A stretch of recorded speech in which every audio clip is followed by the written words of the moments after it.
welcome to this deep dive. Great to be here. Today, we're plunging into a story from the source material you shared. It's called The Grand Opening Go-Kart Catastrophe. Right.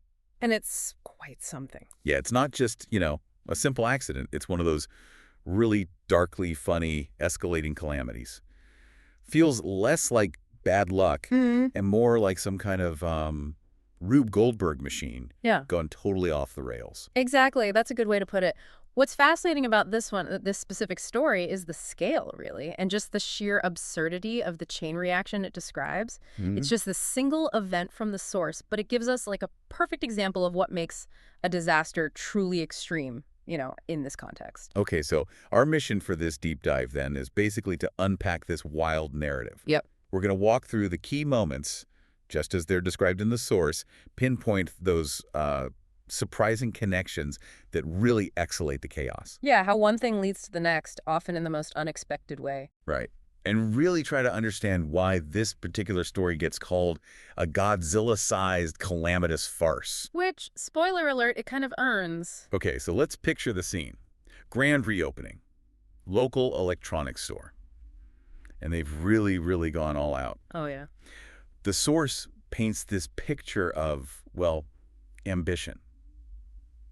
There's this truly massive pyramid display of flat-screen TVs, stacked incredibly high. Like asking for trouble high. Pretty much. Standing guard over this miniature go-kart track that's like weaving through the aisles. In an electronics store. In an electronics store. Quite the spectacle, obviously designed to pull in a crowd. And right at the heart of it all, you've got the store manager, Mr. Henderson. Ah, Mr. Henderson. And the way the source tells it, his ambition, well, it vastly outstripped his common sense here. Seems like a common theme in these stories. It can be. So he's the star attraction, right? He's poised to take the ceremonial inaugural lap on that little go-kart. Right there on the store floor. What could possibly go wrong? Famous last words. And this is exactly where things immediately go sideways. Mr. Henderson takes off, crowds cheering, energy's high. But right from the start, the description is he hits the gas. Oh. Perhaps a little too hard? Just a tad. That split-second thing, that misjudgment, that's the trigger, the whole trigger. Yeah. This cart, which is really just meant for a gentle cruise around the displays, just rockets forward. So he's going way too fast, tries to take that first corner. And misjudges it completely, scrapes a shelf. Ouch. And then panic move. Yep. In that moment of panic, the source says his foot slips. But not off the pedal.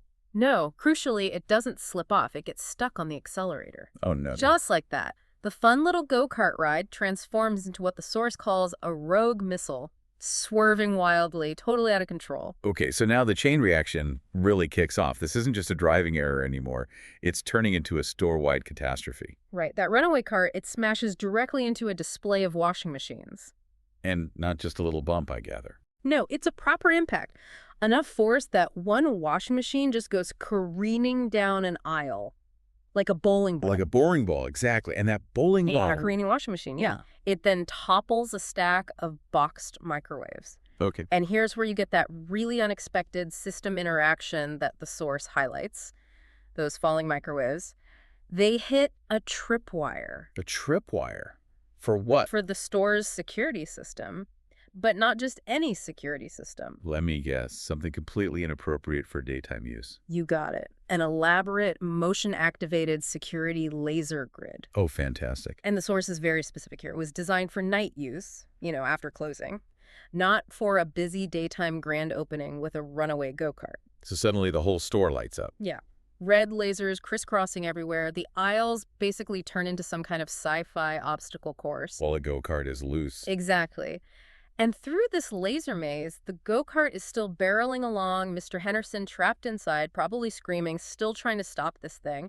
It just keeps getting worse, doesn't it? It really does, because one of those security laser beams, maybe it got knocked, maybe it was just aimed low because of all the chaos. Yeah. It slices right through the electrical cord.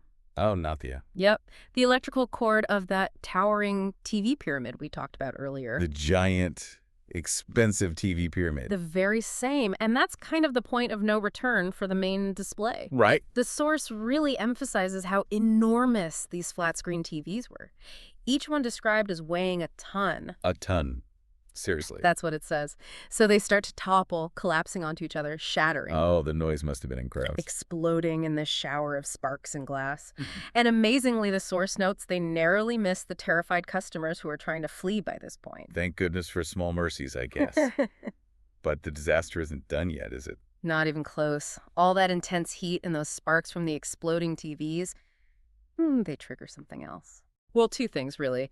The heat and sparks, plus the source also mentions a piece of shattered glass from one of the screens flies up and actually severs a critical pipe somewhere in the ceiling. A pipe, like a water pipe. Exactly. Those two things together, the heat, the broken pipe, they trigger the industrial sprinkler system. Oh, brilliant. Just add water? And we're not talking a gentle mist here.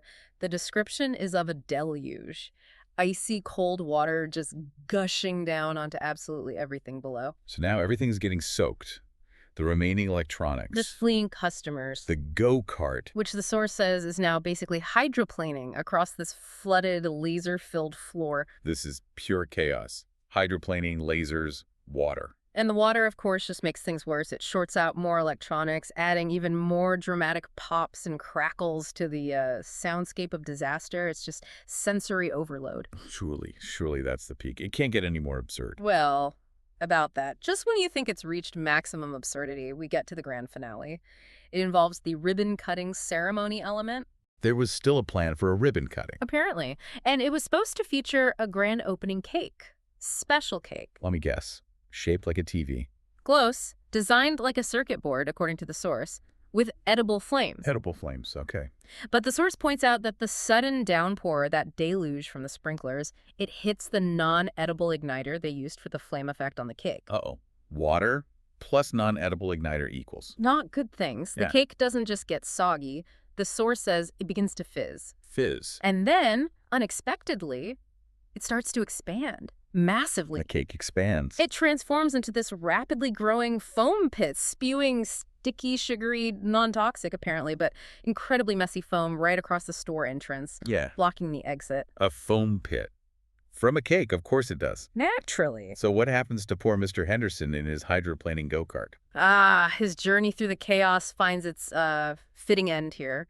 His cart crashes through the base of the now collapsing TV pyramid. Right. Skids on the wet floor. And launches directly into this expanding foam monster. No. Yep, he promptly disappears beneath the white, sticky, sweet-smelling eruption. Go on. The source ends his involvement with just, and I quote, a few bubbles rising to the surface. Wow. What an exit. A truly memorable, if deeply humiliating end to his grand opening lap. You could say that. Okay. So, thinking about this whole story, from the source, the runaway go-kart, the lasers being triggered, the TV pyramid collapsing, the sprinklers, the cake turning into a foam pit. Why does the source rate this Aiken? Oh, 10/10. Bordering on cartoon physics. Well, yeah, after walking through it like that, it's kind of hard to argue with that rating, isn't it? Not really, no. What stands out immediately, I think, is the epic scale of it all. This wasn't just like one person tripping over a cable. This brought down the entire store, affected everyone inside. Yeah, total environmental destruction. The source lists it all out, doesn't it? Washing machines, microwaves, hundreds of TVs. Hundreds of expensive TVs, the laser grid, the sprinkler system, the cake, the foam. Essentially, the entire store layout is just ruined, obliterated. And crucially, there's that element of just uncontrollable escalation. That single initial mistake, the foot on the accelerator, it leads to this perfect, bizarre, unstoppable domino effect. Each consequence triggers the next even weirder one. Yeah. There's just no stopping it once it kicks off. Absolutely not. And you have that that multi-sensory chaos you mentioned earlier. Right. The source really makes you feel like you're there, doesn't it? The sounds, explosions, crackles, alarms, screams, the sights, the lasers, the water, the foam, the crashing TVs, the feel of the water. It's complete sensory overload described. Total chaos. And you can't overlook the humiliation and mess factor, can you? Definitely not. That final image, the store manager, the guy responsible for the whole grand opening plan, literally vanishing into a pit of sugary foam that his actions created, that's a huge part of the dark humor the source points out. It's awful, but it's also kind of ridiculous. And for me, I think the most defining factor, the thing that really pushes it over the edge into cartoon physics, is just the sheer absurdity of the sequence. Right. A go-kart hits microwaves, which trip lasers, which slice a TV cord, causing an explosion, which helps inflate a cake into foam. It sounds made up when you say it like that. Exactly. As the source says, this goes so far beyond normal bad luck. It just enters this whole other realm of glorious, hilarious destruction. That's precisely that sequence, isn't it? The completely unrelated systems, security, plumbing, baking effects, interacting in the absolute worst possible way. That's what makes it more than just a bad day. It really is a spectacle. Yeah.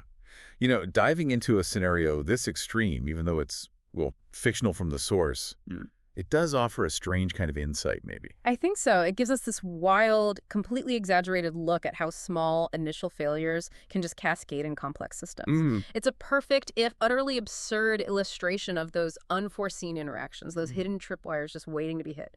Whether you're talking about, a go-kart in an electronics store or something much more serious and metaphorical. Yeah, like dominoes falling, or like you said, a Rube Goldberg machine. It serves as this chaotic, slightly terrifying, but ultimately funny reminder, I guess, Yeah. that even the most ambitious plans can just unravel in ways you could never possibly predict. If you don't consider all the potential interactions. Yeah. Maybe double-check those tripwires, both literal and metaphorical. Or, maybe just don't put a go-kart track next to a giant TV pyramid and a motion-activated laser grid at your grand opening. Just a thought. Probably safer, yeah. So, okay, we've traced the full, wild trajectory of the grand opening go-kart catastrophe, right from the stuck accelerator to the foam pit finale. A journey.